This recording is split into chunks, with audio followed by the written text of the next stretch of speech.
Salut et bienvenue dans cette nouvelle vidéo. Dans cette vidéo, nous allons lire et afficher une vidéo en utilisant la librairie de OpenCV. Donc sans plus tarder, je vais passer directement à l'explication. Donc je vais commencer par notre fonction main. Pour commencer, nous avons besoin d'un objet de type vidéo capture. Donc nous allons passer le fichier vidéo que nous souhaitons lire. Donc ce fichier vidéo .mp4 se trouve dans mon projet. Si l'ouverture ne s'est pas bien effectuée, je vais afficher un message d'erreur et retourner -1 pour terminer le programme.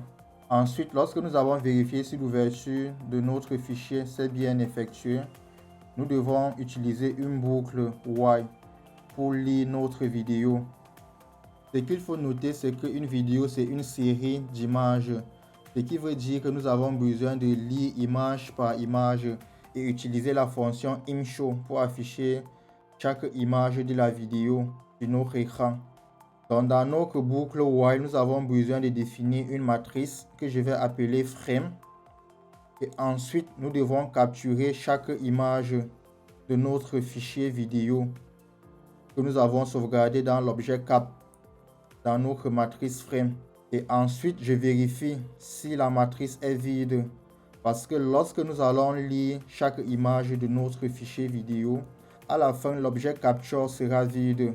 Donc, ce qui va marquer la fin de notre image. Donc, lorsqu'on n'aura plus d'image dans notre fichier vidéo, on utilise juste break pour sortir de la boucle. Et ensuite, ici, à chaque fois, lorsque nous allons lire chaque image et que nous allons la sauvegarder dans la matrice frame, nous allons utiliser la fonction imshow pour l'afficher à l'écran. Et là, ici en bas, si je le souhaite, je peux arrêter la lecture de l'image en appuyant sur la touche Escape de mon clavier. Donc, dans cette boucle-ci, nous allons lire notre fichier vidéo image par image et la sauvegarder à chaque fois dans une matrice frame et ensuite utiliser la fonction imshow pour afficher cette image à l'écran. Et une fois que la lecture de l'image sera terminée, nous allons sortir de la boucle. Ou si on le souhaite, en appuyant sur la touche Escape, on pourra aussi sortir de cette boucle sans toutefois attendre que toute notre vidéo soit lue en entier. Une fois que nous avons fini avec la lecture de notre fichier vidéo, nous pouvons libérer l'espace dans notre objet Capture en utilisant la fonction Release. Et ensuite, on peut fermer toutes les fenêtres avec la fonction Destroy All Windows. Et maintenant, je vais exécuter ce programme-ci pour voir le résultat. Donc pour cela, je vais descendre ici en bas sur Visual Studio Code. Ensuite, je vais cliquer sur ce petit bouton-ci, Play, pour lancer l'exécution du programme.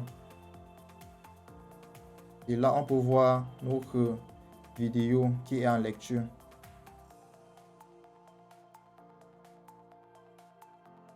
Donc, une fois que la lecture est terminée, notre programme s'arrête. Je vais encore exécuter ce programme-ci. Sans toutefois attendre, je vais appuyer sur la touche Escape pour arrêter l'exécution de ce programme. Donc, j'appuie de nouveau sur ce bouton exécuter. Je viens sur ma vidéo et j'appuie sur Escape. Là, on peut voir que notre programme s'arrête automatiquement.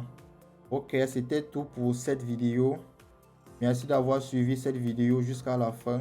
Dans la prochaine vidéo, nous allons voir comment accéder à la caméra de notre ordinateur. On se retrouve dans la prochaine vidéo.